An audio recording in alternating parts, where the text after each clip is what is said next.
నమస్కారం. V9 Telugu news కి స్వాగతం. నా పేరు మాధురి. ముందుగా తెలంగాణ ప్రజలందరికీ కూడా నమస్సులు.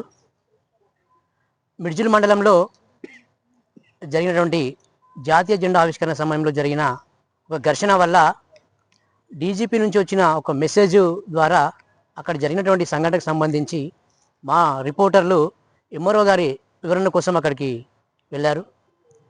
వాస్తవానికి అప్పుడు సంఘటన జరిగినప్పుడు ఎంఆర్ఓ గారి ఇన్ఫర్మేషన్ ఇచ్చి ఇక్కడ జరిగిందని రమ్మని చెప్పారని చెప్పేసి తెలిసింది. అయితే అక్కడికి వెళ్ళిన మీడియా రిపోర్టర్లని దుర్భాషలాడుతూ వారిపైన దాడి చేయడం అనేది చాలా హేయమైన చర్య. ప్రజలకు అత్యంత అందుబాటులో ఉంటూ స్పాట్లో న్యూస్ వేస్తూ ప్రజా సమస్యలని ప్రభుత్వానికి చేరవేస్తున్న అతి తక్కువ మీడియాలో నిజానికి డిజిటల్ మీడియా ముందుంటుంది. అలాంటి డిజిటల్ మీడియాని ఈరోజు కించపరుస్తూ దాడులు చేయడం అనేది సహించలేని విషయం. భారతదేశంలో ఒక సంఘటన జరిగినప్పుడు, ముఖ్యంగా జాతీయ జెండా విషయంలో జరిగినప్పుడు ప్రతి ఒక్క పౌరునికి హక్కు ఉంటుంది, దాన్ని ఇప్పుడు క్వశ్చన్ చేసే హక్కు ఉంటుంది. అందులోనూ ఇలాంటి విషయాలు జరిగినప్పుడు ఒక మీడియా రిపోర్టర్గా ఇప్పుడున్న జనరేషన్ అంతా కూడా డిజిటల్ జనరేషన్ కాబట్టి డిజిటల్ మీడియానే ప్రముఖంగా ఉంటుంది కాబట్టి అక్కడికి మా డిజిటల్ మీడియా రిపోర్టర్లు వెళ్ళి ఆయన వివరణ కోరారు. అయితే వాస్తవానికి ఎంఆర్ఓ గారు కూడా డిజిటల్ మీడియాకు వివరణ ఇవ్వడానికి సుముఖంగా ఉన్నారు మొదట. దాని తర్వాత ఒక వ్యక్తి అక్కడికి వెళ్ళి ఆయనకు ప్రలోభాలు గురి చేసిండా, భయభ్రాంతులకు గురి చేసిండా అనేది విషయం పక్కన పెడితే ఆయన మనసు మార్చుకొని బయటకు వచ్చి మీకు అక్రిడిషన్ ఉందా, మీరు రిపోర్టర్లు అంటూ వాళ్ళని హేళనగా తక్కువ చూపు చూసి మాట్లాడి వారిని ఇబ్బందులకు గురి చేసినటువంటి సంఘటన జరిగింది. అయితే నేను ఒక్కటే అడగదలుచుకున్నా, డిజిటల్ మీడియా వర్క్ చేస్తుంటే ఎవరైతే అక్కడ ఉన్నటువంటి main stream media reporter V6 reporter ఉన్నారో ఆయనకి ఏం బాధ అవుతుంది? వాస్తవానికి అక్కడ కేవలం వెళ్ళింది ఎంఆర్ఓ గారి వివరణ కోసం మాత్రం వెళ్ళారు. మిగతా ఎవరితో సంబంధం లేదు, వాళ్ళకి ఎవరి మీద పగ లేదు, ఎవరి మీద కొట్లాడలేదు, ఎవరి మీద దేశం లేదు, కేవలం వివరణ కోసం మాత్రం వెళ్ళారు. అయితే థర్డ్ పార్టీ వ్యక్తి దాంట్లో కలగజేసుకొని వాళ్ళు మాట్లాడి డిజిటల్ మీడియా ఉన్నటువంటి విలేకరులపైన దాడి చేసి వాళ్ళని కించపరుస్తూ మాట్లాడడం అనేది ఎంతవరకు కరెక్ట్? ఒక రిపోర్టర్గా చేసినప్పుడు అసలు రిపోర్టర్ ఏంది, జర్నలిజం ఏందని తెలిసి మీరు మాట్లాడుతున్నారని నేను అడుగుతున్నా. ఎందుకంటే ఈ సమాజంలో ఆర్టికల్ 19(1) ప్రకారం ప్రతి ఒక్కరికి అధికారం ఉంది, అడిగే హక్కు ఉంది. అలాంటి టైంలో రిజిస్ట్రేషన్ చేసుకొని పనిచేస్తున్న డిజిటల్ మీడియా మీద మీరు ఆ విధంగా దాడి చేయడం అనేది ఎంతవరకు కరెక్ట్ అని నేను వెంకటయ్య గారిని అడుగుతున్నా. మీరు చేసిన తప్పుకు బేషరతుగా క్షమాపణ చెప్పండి.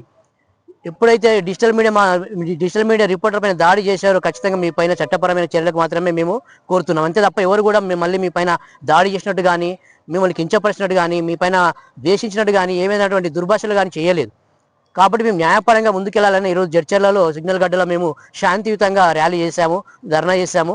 సో మేము కూడా ప్రభుత్వాన్ని కూడా ఒకటే కోరుతున్నాము, పనిచేసే వారికి మీరు సపోర్ట్గా ఉండండి. ప్రజలందరూ కూడా ఇప్పుడు అందరి డిజిటల్ మీడియా పక్కనే ఉన్నారు కాబట్టి ఎవరు కూడా ఆ విధంగా కించపరిచేట్టు మాట్లాడకూడదని మేము ఈ సందర్భంగా తెలియజేస్తూ, ఆ దాడి జరిగిన సంఘటన ఏవైతే కారకులు ఉన్నారో వారిపైన చట్టపరమైన చర్యలు తీసుకోవాలని డిజిటల్ మీడియా తరపు నుంచి నేను రాష్ట్ర ఉపాధ్యక్షునిగా కోరుతున్నాను.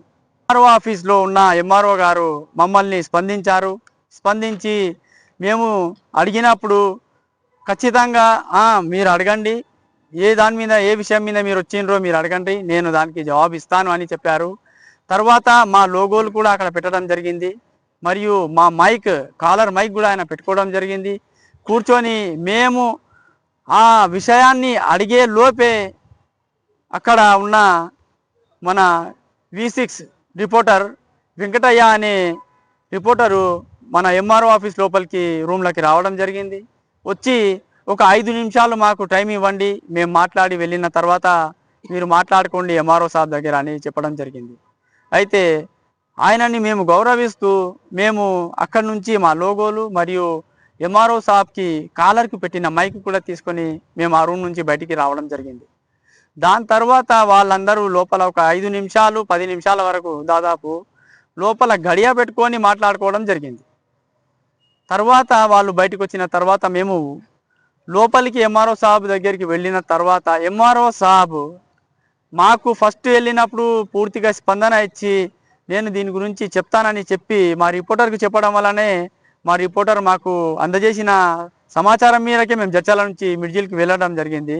మరియు ఆ ఎంఆర్ఓ సాబ్ కూడా మమ్మల్ని స్పందించి రెండవసారి మేము రూమ్లకు పోయినప్పుడు ఆయన ఫుల్లాగా మరియు ఒక యాటిట్యూడ్తో ఎవరి దగ్గర అకాడిషన్ కార్డులు ఉన్నాయో వాళ్ళు ఉండండి, లేకపోతే చల్ రూమ్లోకి వెళ్ళండి అన్నట్టుగా మమ్మల్ని కించపరిచినట్టు మాట్లాడడం జరిగింది.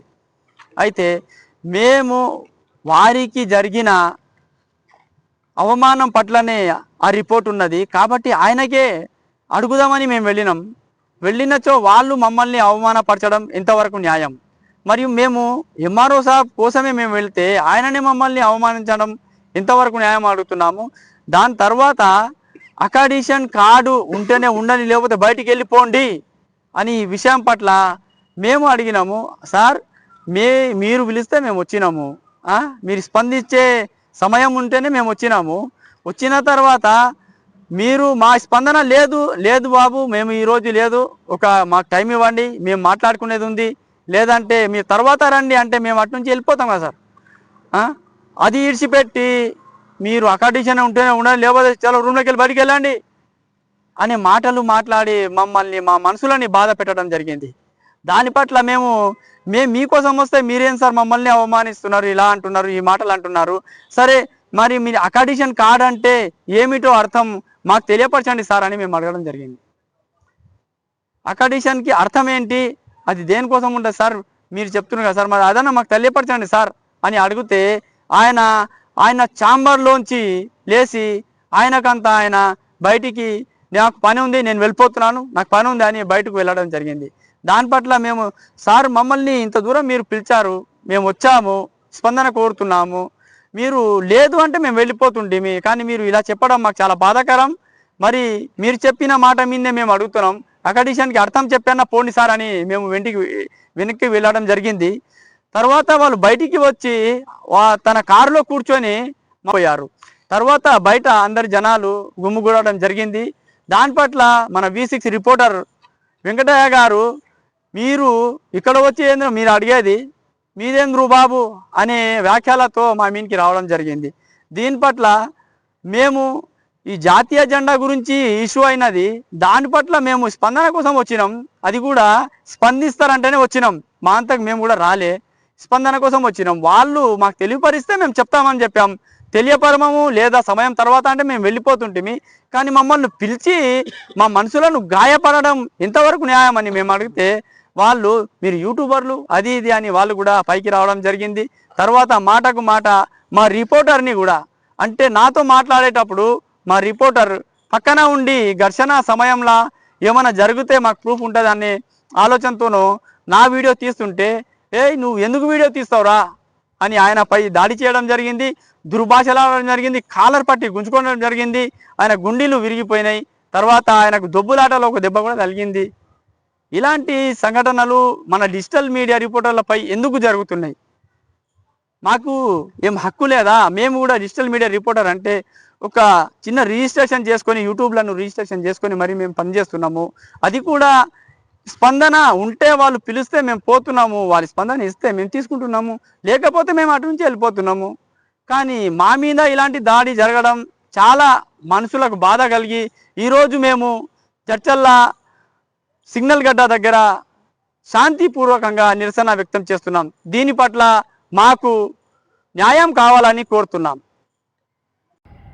నా పేరు Royal Narasimha, Prajapratibha Jadcherla constituency regional incharge, మమ్నాడ్ జిల్లా జడ్చర్ల నియోజకవర్గం మిడ్జిల్ మండలంలో ఆగస్టు 15న జాతీయ జెండా ఎగరవేసే సమయానికి మిడ్జిల్ ఎంపీడీఓ కార్యాలయం దగ్గర ఘర్షణ జరిగింది.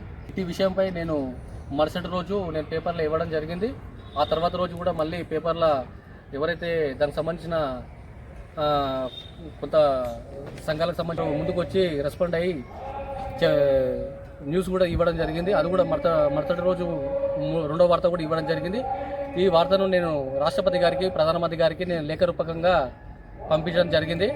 అక్కడ రాష్ట్రపతి నుంచి ప్రధానమంత్రి నుంచి తెలంగాణ డీజీపీకి అసలు ఏం జరిగింది, అసలు జాతీయ జెండా విషయంలో అసలు అడ్డుకోవడానికి గల కారణాలు ఏంది, అట్టి విషయంపై పూర్తి విచారణ చేపట్టి ఒకవేళ అట్టి విషయం వాస్తవం అయితే ఖచ్చితంగా శిక్షించాలని చెప్పేసి ప్రధానమంత్రి నుంచి డీజీపీ గారికి రావడం జరిగింది, తెలంగాణ డీజీపీ గారికి. అక్కడ నుంచి మమ్నాడ్ జిల్లా ఎస్పీ కార్యాలయం కూడా ఫార్వర్డ్ జరగడం జరిగింది. అక్కడ నుంచి మిడ్జిల్ పోలీస్ స్టేషన్ కూడా ఫార్వర్డ్ జరగడం జరిగింది. ఈ ప్రాసెస్ మొత్తం ఒక 7 రోజులు జరిగింది. 7 రోజులు జరిగిన తర్వాత ఇట్టి విచారణ అంటే నాకు ప్రతిదీ మెసేజ్ రూపంలో వస్తుందన్నమాట. తెలంగాణ డీజీపీకి రావడం, తర్వాత ఎస్పీకి రావడం, తర్వాత మిడ్జిల్ స్టేషన్కి రావడం, నాకు పూర్తి డేటాతో సహా మెసేజ్ రావడం జరిగింది.